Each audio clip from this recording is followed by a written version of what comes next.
অনেকে এর আগেও কমেন্ট করেছেন এবং এখানেও কমেন্ট করতে পারেন জানি, তাই জন্য একটা কথা বলে রাখছি যে আপনারা প্রশ্ন করেন অনেক সময়, বিশেষ কেউ, যে এই ধরনের কন্টেন্ট কেন বানাই, যে কন্টেন্ট শুনলে আমাদের মনে প্রশ্ন জাগতে পারে, যে কন্টেন্ট শুনলে বা দেখলে একটা সামান্য বিভেদের মেসেজ ছড়ায়, আমরা উস্কে কেন এরকম কন্টেন্ট বানাই যে ইষ্টভৃতির বিষয়ে। যদিও বানানো যায়, বানানো উচিত, তাও আমি বলছি আমরা কি ভিউজ বেশি করার জন্য বা বিবাদের জন্য এগুলো বানাই? এখানে আমরা বারবার একটা কথা ক্লিয়ার করে দিতে চাই এবং আবার ক্লিয়ার করে দিচ্ছি, এই জিনিসটা কিন্তু আমরা স্টার্ট করছি না।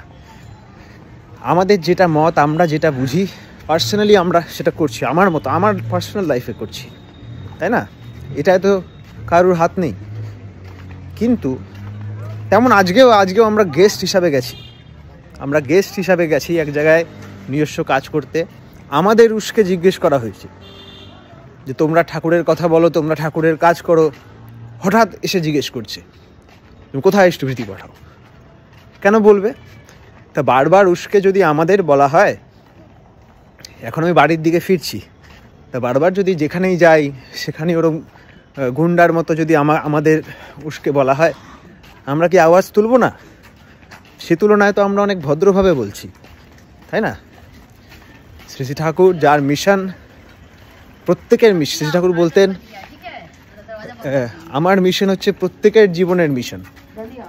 হ্যাঁ, আপনারা আমার মিশনকে বহন করে চলুন, কারণ আমার মিশন হচ্ছে প্রত্যেকের বাঁচা বাড়ার মিশন। এরকমই তিনি বিশ্বরূপ, বিশ্বমুখ। হ্যাঁ, তস্মিন তুষ্টে জগৎ তুষ্টাম, যার তুষ্টিতে জগতের তুষ্টি, সেই পুরুষোত্তমের কাজ করছি আমরা। হ্যাঁ, তিনি মূর্ত বেদ, তার নীতিবিধি নিয়ে এসব হচ্ছে, ঠিক আছে, আমরা ঠিকঠাক করছি, আমাদের ছোট্ট স্ফিয়ারে, ছোট্ট সারাউন্ডিংয়ে করছি, ঠিকঠাক করছি, তাতে তো অন্যদের অসুবিধা হওয়ার কথা না। তাহলে তাদের কীরকম প্রভাব, একটা প্রভাবশালী রকম আছে, একটা কী সিকিউরিটির ভয় আছে যার জন্য আমাদের এরকমভাবে বারবার অ্যাটাক করে। সেই অ্যাটাকের রিটালিয়েশন হিসাবে কিন্তু আমরা এটা করছি। We did not start this. হ্যাঁ, তাই এটা একটা ডিসক্লেমার আমরা দিয়ে দিলাম। জয় গুরু, বন্দে পুরুষোত্তম।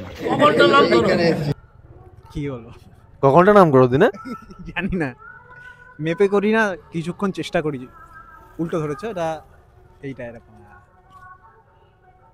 কি, বেশিক্ষণ করি না, চেষ্টা করি সামান্য। আর এগুলো বলবো কেন, এটা তো বলার জিনিস। তাহলে আমি তার আগে আরেকটা জিনিস জিজ্ঞেস করেছে, ইষ্টভৃতি, ওখান থেকে তো শুরু হলো ঝামেলাটা। যাই হোক, জিজ্ঞেস করলে তো বলতে পারি না। এখন যদি আমাকে জিজ্ঞেস করে আন্ডারওয়্যারের সাইজ কত, আমি বলবো না। যেরকম নাম কতক্ষণ করি আমি বলবো না। এটা কোনো সভ্যতা না। এরকম ভাবে চিনি না জানি না প্রথমে এসে একজনকে দেখা করে তুমি কত ঘন্টা নাম করো, তো নাম করিস তাই আমরা বলতে পারছিস। হ্যাঁ, তাহলে তাই আচরণই আপনি করেন না, এটা শিওর, যে এরকম ভাবে জিজ্ঞেস করে। আর যে জিজ্ঞাসা করার পর গলা ধাক্কা দেয়, তাহলে তো সে ভার্গিস করে না, করার তো কথা না। মানে কি বলেন, ওটা তো আচরণের ব্যাপার না। এর কেন মজা ওড়াচ্ছ?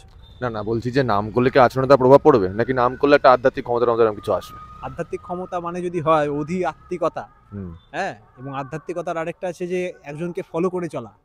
হ্যাঁ, তা যে একজনের অধীনে এসে চলা, এইটা যদি হয় তাহলে কার অধীনে আমরা আসি? আমাদের স্পিরিচুয়াল লিডার যিনি, স্পিরিচুয়ালিটি তো জীবন আর বর্ধনকে নিয়ে।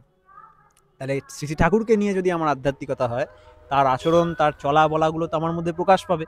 হ্যাঁ, আমি তাকে নিয়ে নিষ্ঠাবান হব, তার আদর্শে আমি গোড়া হতে পারি, তার আদর্শে আমি নিষ্ঠাবান হতে পারি। কিন্তু আমি তো কোনো রকমভাবে সেটা যদি প্রকাশ না পায়, তাহলে বুঝতে হবে নাম ধাতু, নাম কাজ করেনি আমার মধ্যে। কারণ ঠাকুর নাম বলছে, নাম কথাটা এসছে নম ধাতু থেকে। নম মানে আনত হওয়া। আমি যার প্রতি আনত হই, তার সেই গুণগুলো আমার মধ্যে ফুটে ওঠে, স্বাভাবিক ব্যাপার। একজনের চলা বলা দেখে আমরা বলে দিতে পারি সে লাইফে কিরকম ধরনের লাইফ লিড করে, বা কিছুটা হলেও আজ করার কথা। তো সেগুলো বেসিক এটিকেট। তাহলে আমি আরেকটা প্রশ্ন, আবার পুরোনো প্রশ্ন আরেকবার করছি। তার মানে যে বা যারা জিজ্ঞাসা করবে কখনটা নাম করো, তাকে অচেনা কাউকে, তার ক্যারেক্টার সম্বন্ধে কি বোঝা যাবে? এখন ব্যাপার হচ্ছে এইখানে কয় ঘন্টা নাম করার ব্যাপারটা শুধু না, যে প্রসঙ্গ এটা উঠলো সেটা পার্সোনালি এমনি একজন আরেকজনের কথা হচ্ছে, সেগুলো একরকম জিনিস, কিন্তু এবং কখনটা নাম করলো সেটা একটা প্রসঙ্গেই বারবার করে ওঠে। হ্যাঁ, এটা অনেকেই জিজ্ঞেস করে, তাহলে বুঝতে হবে তার কিছু সিকিউরিটির ভয় আছে, নিজস্ব কোনো জিনিস রিভিল হয়ে যাবে সেটার কোনো ভয় আছে, নিজে করে না বা এরকম কিছু। যেমন আমি দেখেছি, ধরো এরকম পার্সোনাল ইয়েতেও দেখায় যে এরকম পার্সোনাল গ্রাজের মধ্যে বলে না যে তোমার বাবা কি করে, তোমার বাবা কত কামায়, তোমার কত টাকা আছে, এরকম একটা হয় না? যখন আমার একটা ইনফেরিয়রিটি কমপ্লেক্স কাজ করে, তখনই সেইটা দিয়ে আমরা আরেকটা জিনিস দিয়ে চাপিয়ে আমার এই দিকটায় তুলে ধরতে চাই, কারণ আমি কোথাও জানি আমি কম করি বা আমি বুঝিনি, বা আরেকটা যারা নাম করা ইত্যাদি এই ব্যাপারগুলোকে আমরা ঠিকমতো বুঝতে পারিনি, তারা ওই কথাটা বলে নিজের সাধুত্ব ফলানোর চেষ্টা করি, এটা তো তাই না? না, যেমন এক জায়গায় আছে, আমি এরকম অনেক সাধুদের বা তথাকথিত সাধুদের এরকম বলতে শোনা যায় যে তুমি কবার ব্রত করেছো, একজন বলে আমি 5 বছর বয়স থেকে একাদশী পালন করি, তো কি হয়েছে? এটা তো পার্সোনাল ব্যাপার। আমরা শুনেছি যে অতি যতনে রাখো পুণ্যধন, গোপনে অতি যতনে, এটা মনোচল নিজ নিকেতনে গানে আমরা জানি যে পুণ্যধন বলে যদি কিছু আছে তুমি মনে করো, সেটা গোপনে যতনে রাখো, যত যত গুপ্তি তত ব্যাপ্তি।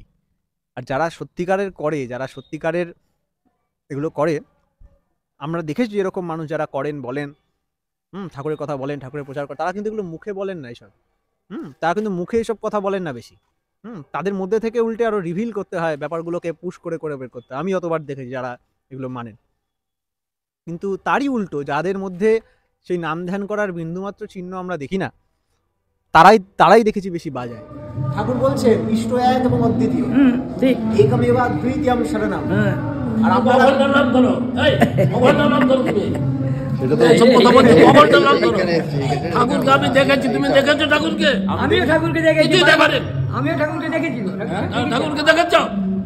তুমি ঠাকুরের বিচার করছো। এখানে আমি একটা প্রশ্ন করব, এই প্রসঙ্গটা কেমন একটা অপ্রাসঙ্গিক লাগছে আমার, এই প্রশ্নটা কেন করছো হঠাৎ?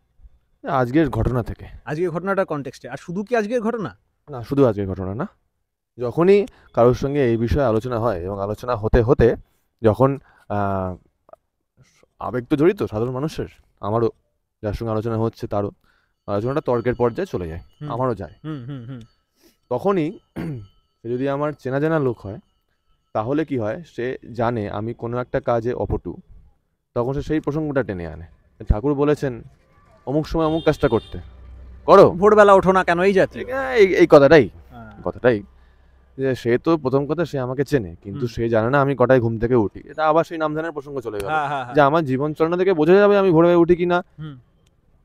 ধরলাম আমি উঠি না, এবার কথাটা হচ্ছে যে সে আমাকে পার্সোনালি চেনে, সে জানে আমি ভোরবেলা উঠি না, তাই জন্য আমি যখন তাকে বলছি ঠাকুর এটা এরকম বলেছেন এবং সে সেটা করে না, সংঘাচার্য বলেছেন বলে করে না, তাকে যখন আচার্য দেব বলা হচ্ছে সেই তিনি বলেছেন না করতে, তাই জন্য তিনি করেন না, তখন সেই প্রসঙ্গটা আসে, ঠাকুর তো ওটা বলছেন তুই তো ওটা করিস না। এটাই বারবার করে এটাই আসে, যখনই আলোচনা তর্কের পর্যায়ে চলে যায় সাধারণ মানুষ আবেগে পড়ে, তখন তারা পার্সোনাল অ্যাটাক শুরু করে, তখন আর আদর্শগত দ্বন্দ্ব থাকে না, তখন ব্যাপারটা পার্সোনাল হয়ে যায়। ব্যাপারটা এরকম হয়ে গেল, এই ব্যাপারটা এরকম হয়ে গেল, আমি সেদিন একটা মিম জাতীয় ভিডিওতে দেখছিলাম, একটা জায়গায় চলতে চলতে একজন দিদি একটা ওই পাড়ারই একটা ছেলেকে ভুল করে স্কুটি চালাচ্ছিল বলে ধাক্কা মেরে দিয়েছে, চেনে একজন চেনে, তো চিনে ওই ছেলেটা জানে ছেলেটা পড়াশোনা বেশি না, ধাক্কাটা মেয়েটা মেরেছে, ধাক্কা মেরেছে, এবার মেয়েটাই বলছে যে ধাক্কা মারলে কেন, ছেলেটা বলছে ধাক্কা মারলে কেন, তখন মেয়েটা বলছে এই তুই দেখে চালা, এই করে দুজনের মধ্যে বিবাদ লেগে গেল। এই ধাক্কা মারামারির প্রসঙ্গ থেকে হঠাৎ উঠে আসলো, বললো তুই কতদূর পড়েছিস। মেয়েটা ছেলেটাকে বলছে তুই কতদূর পড়াশোনা করেছিস, তুই এরকম ভাবে বলছিস। তা আমি প্রশ্ন করবো ওখানে তাহলে এই পড়াশোনার প্রসঙ্গটা আসলো কি করে, যেখানে যেটার কথা হচ্ছে সেটা হোক। এবং সেই সঙ্গে আরো একটা ব্যাপার থাকে, বেশিরভাগ ক্ষেত্রে এনারা বয়োজ্যেষ্ঠ মানুষ হন, তো এনারা পার্সোনাল অ্যাটাক করছে, চুপ করে যাচ্ছি, একটা কারণেই চুপ করছি, তার বয়সটাকে মর্যাদা দিচ্ছি। এটা তো চলে না, আজকে দেখতে পাচ্ছি। এবং যে আমাকে ব্যক্তিগতভাবে চেনে, আমি যদি তাকে ব্যক্তিগতভাবে চিনি, আমি যদি তাকে চোখে আঙুলতে দেখানো শুরু করি তার কি চলনে গন্ডগোল আছে, তো ডিপ্রেশনে ভুগবে তখন সে, আর তাকে আমি যে সম্মানটা দিই সেই জায়গাটা আমি নষ্ট করবো, সেই জায়গাটা নষ্ট করে আমি আমার নিজের পতনটা তো ইচ্ছা করে ঘটাতে পারি না, তাই জন্য সে বেঁচে যাচ্ছে, একটাই কারণে বেঁচে যাচ্ছে। এবারে ব্যাপার হচ্ছে এই জিনিসটা তো থাকে না না, আস্তে আস্তে যেমন পাণ্ডবরা কত শ্রদ্ধা করতো, একটা টাইম অবধি পুরো শেষ অবধি শ্রদ্ধা করে গেছে, কিন্তু পরিণতি কি হলো, লাস্টে ভগবান এসে বললো তীর চালাও, বিধি এসে তোমায় বলে দেবে তীর চালাতে।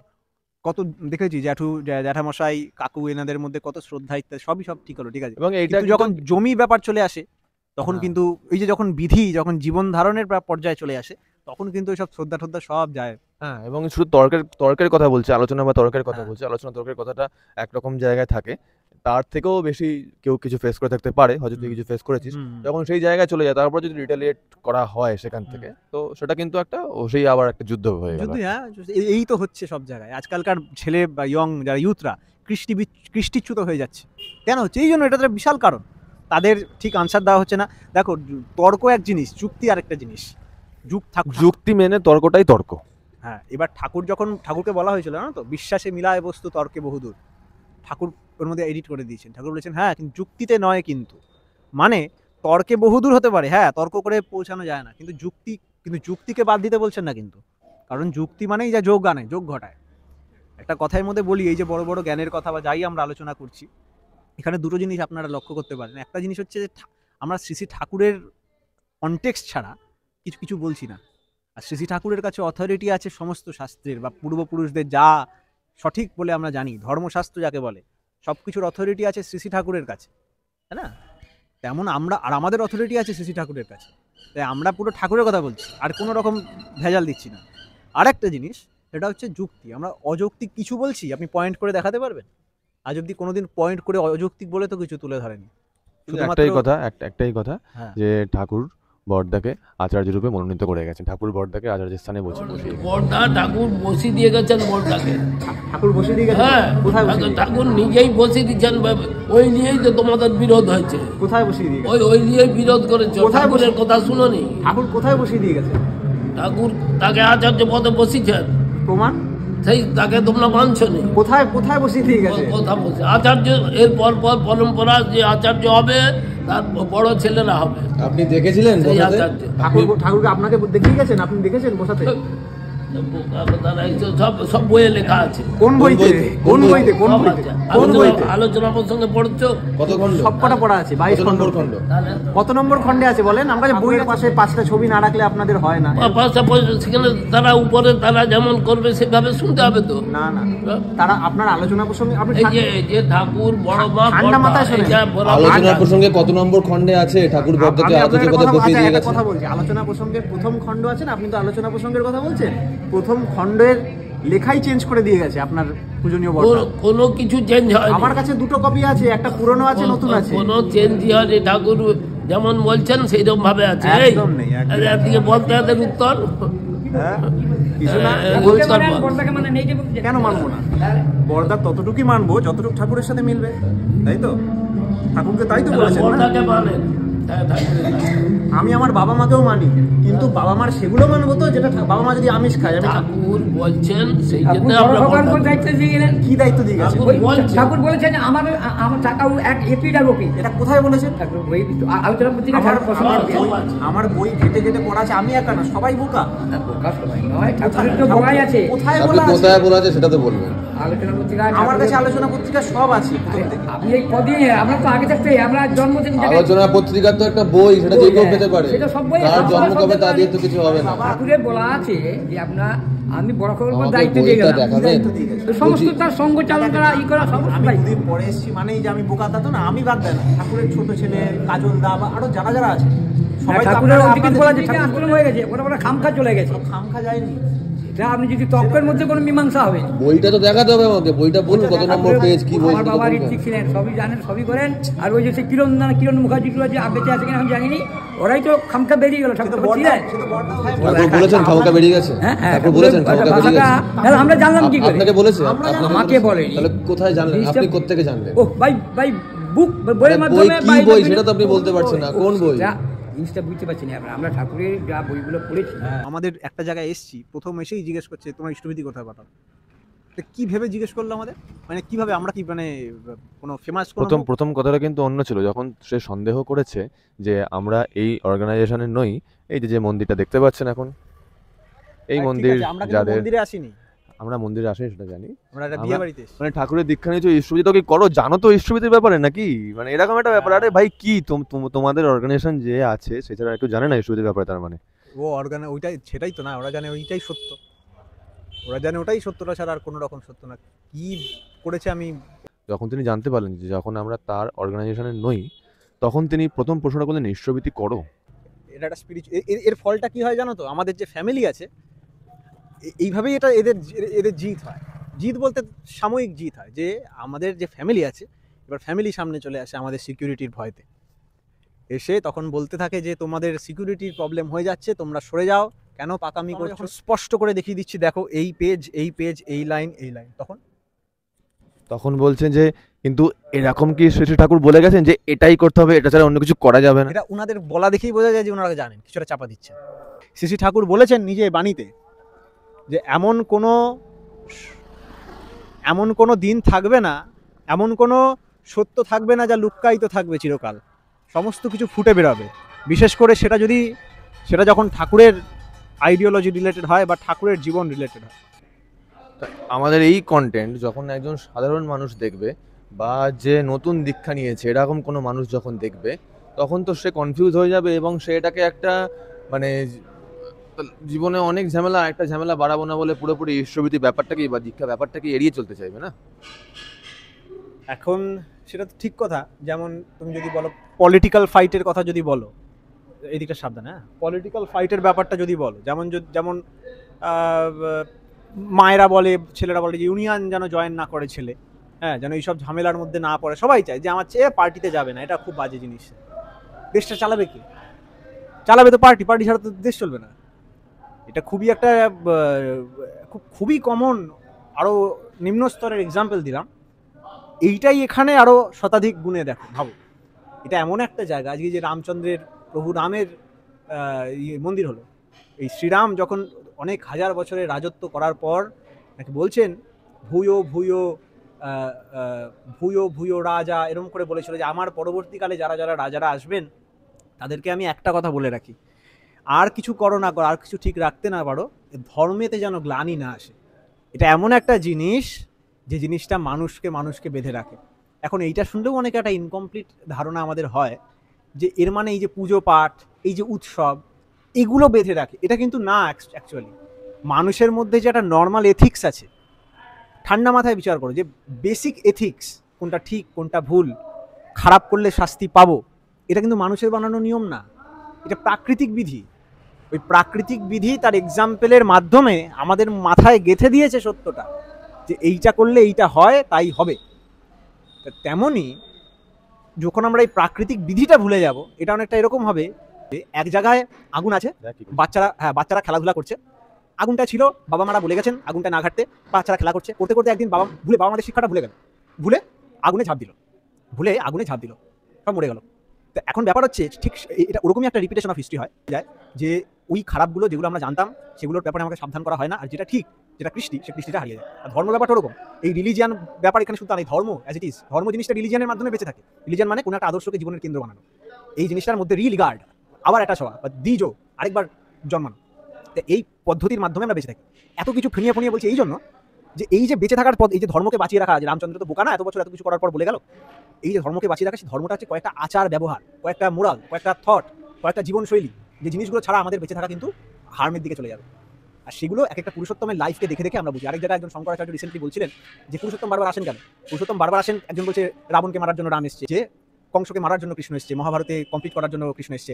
উনি বলছেন না, আমাদের শাস্ত্রে বলছে যে ভগবানের আবার কাউকে লাগে, জন্মানো লাগে এদের মারার জন্য, চাইলেই মরে যাবে, কিন্তু ব্যাপারটা না, আমাদের চলে দেখাতে এসছেন ধর্ম জিনিসটা কি, আচরণ করে দেখাতে এসেছেন, তাই তিনি আচার্য মাং বিজানি। এখানে আরেকটা কথা আসে যে ঠাকুরকে শুধু আচার্য বললে হবে না, ঠাকুর আচার্যের থেকে উপরে। যখন আচার্য নিয়ে সমস্যা বা আলোচনা হয় তখন বলা হয় যে ঠাকুরকে আচার্যের মধ্যে সীমিত করে রাখাটা খুব ভুল, ঠাকুর আচার্যের থেকেও অনেক উপরে, ঠাকুরেরই একটা ছোট অংশ হচ্ছে আচার্য, না এরকম। এবার আচার্য মানে কি? এবার আচার্য কথাটা প্রফুল্লচন্দ্র আচার্য, শ্রী প্রফুল্লচন্দ্র আচার্য, তার নামে কলেজ আছে, সেরকম তুমি যদি বলো আচার্য কথাটা অনেক মানে হয়, যেমন ধর্ম কথাটা অনেক মানে আছে, আচার্য কথাটা অনেক মানে আছে, এটা ভাষার বৈশিষ্ট্য।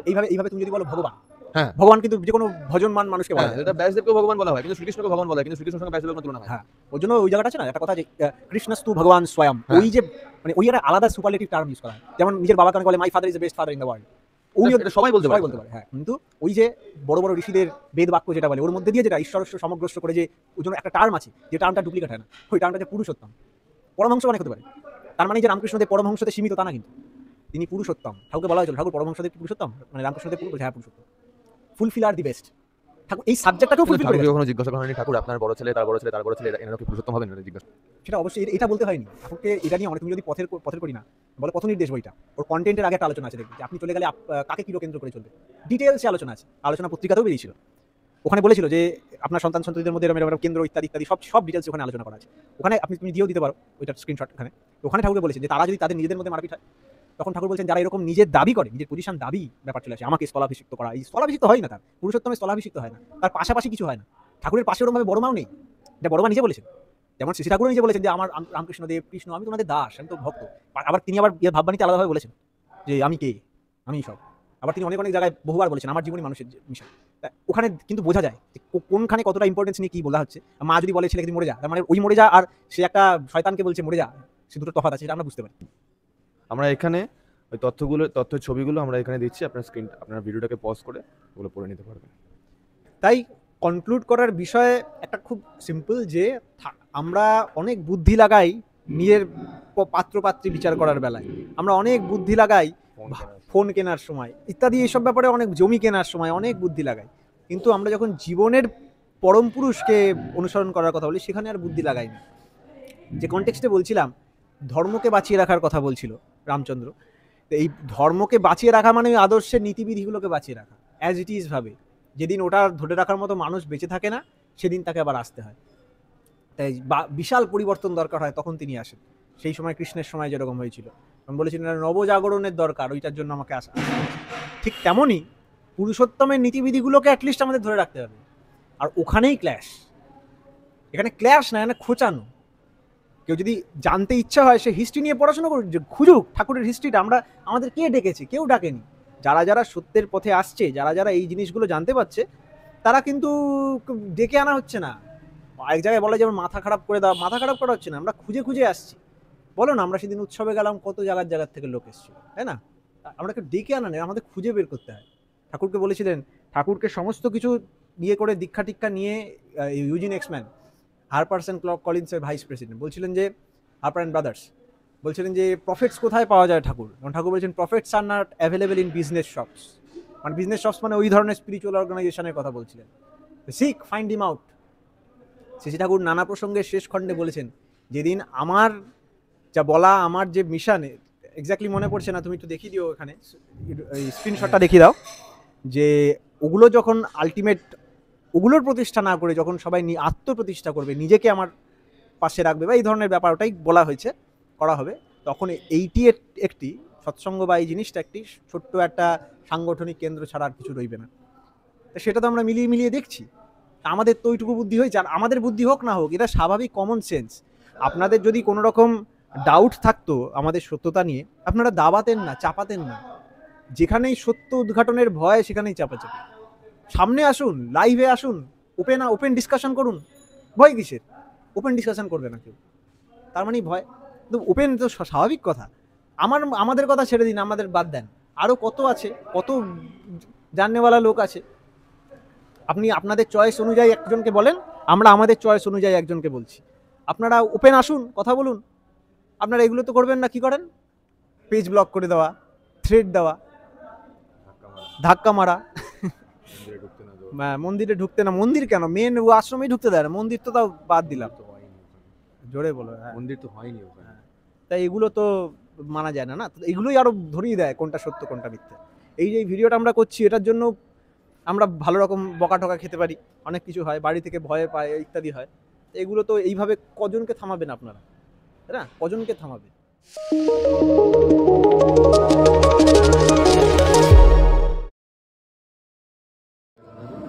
আপনারা বলতে পারবেন? আমরা এটা পড়েছি, তবে পড়েছেন তো? দেখুন এই যে টাকার এই পিঠে এক লেখা আছে, বড় কাকাও যা আমিও তা। দেখুন আমি আমার অবস্থানে বড় কাকাই। তাহলে ঠাকুর একটা কথা বলে গেছেন যে বড় খোকাই হোক, মনিই হোক, আর কাজলই হোক, আর তোমরাই হোক, যে আমার তোমরা আমাকে সব জায়গায় ছড়িয়ে দাও।